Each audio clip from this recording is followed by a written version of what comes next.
qui s'appelle Monique. Qui s'appelle Monique? Non. Et Corinne, qui s'appelle Corinne. Ah, tout le monde.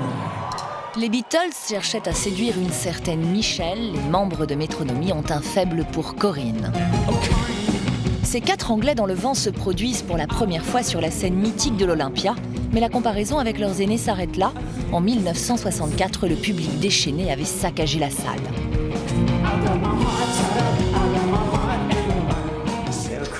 Je suis choquée. C'était des ados déchaînés. Nous, on n'encourage jamais la violence. Mais ce serait super d'être aussi populaire que les Beatles. J'espère qu'ils vont casser tous les fauteuils.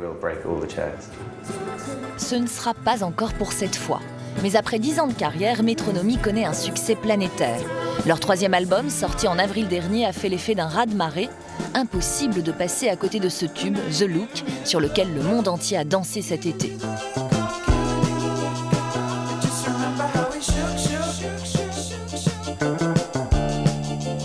Il a même été récupéré par la publicité.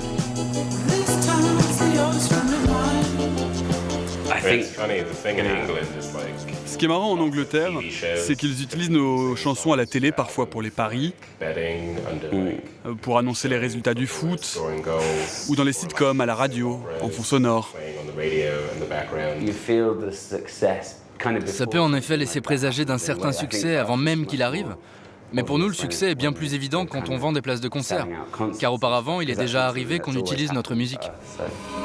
Pour cette soirée à l'Olympia, les places se sont vendues en quelques jours et les dates de la tournée qui les emmène jusqu'au Japon ou en Australie affichent complet.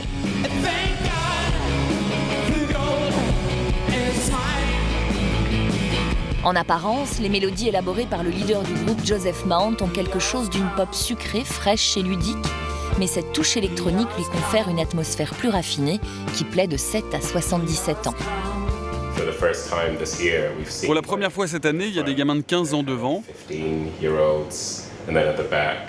derrière, il y a des gens de 40, de 50 ans.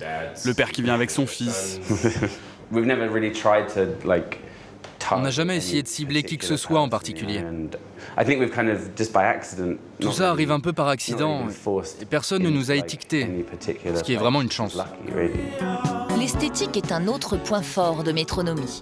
En plus de la musique, la tête pensante du groupe, Joseph Mount, a étudié les arts graphiques et cela se ressent autant dans les clips que dans le look. Karl Lagerfeld ne s'y est pas trompé en les photographiant en 2009. Métronomie comptait à l'époque 3 membres fondateurs. L'ancien bassiste est parti, a été remplacé. Une batteuse est venue ajouter un peu de féminité à la bande. On essaye d'avoir du goût, c'est ça l'idée. Il est possible qu'un jour nos petits-enfants voient nos vidéos et nous, on ne voudrait pas se taper la honte, se sentir mal. Oui, c'est mort. Mais je pense que c'est trop tard pour certaines choses. Qu'ils se rassurent, leur réussite est bien engagée. Le chef de troupe Joseph Mount a d'abord excellé dans l'art du remix de tubes de Britney Spears à Air, en passant par Franz Ferdinand. Il a écrit 3 albums, dont le dernier, English Riviera, qui frôle les 50 000 exemplaires vendus. Le son Métronomie évolue constamment, mais avec la régularité d'un métronome.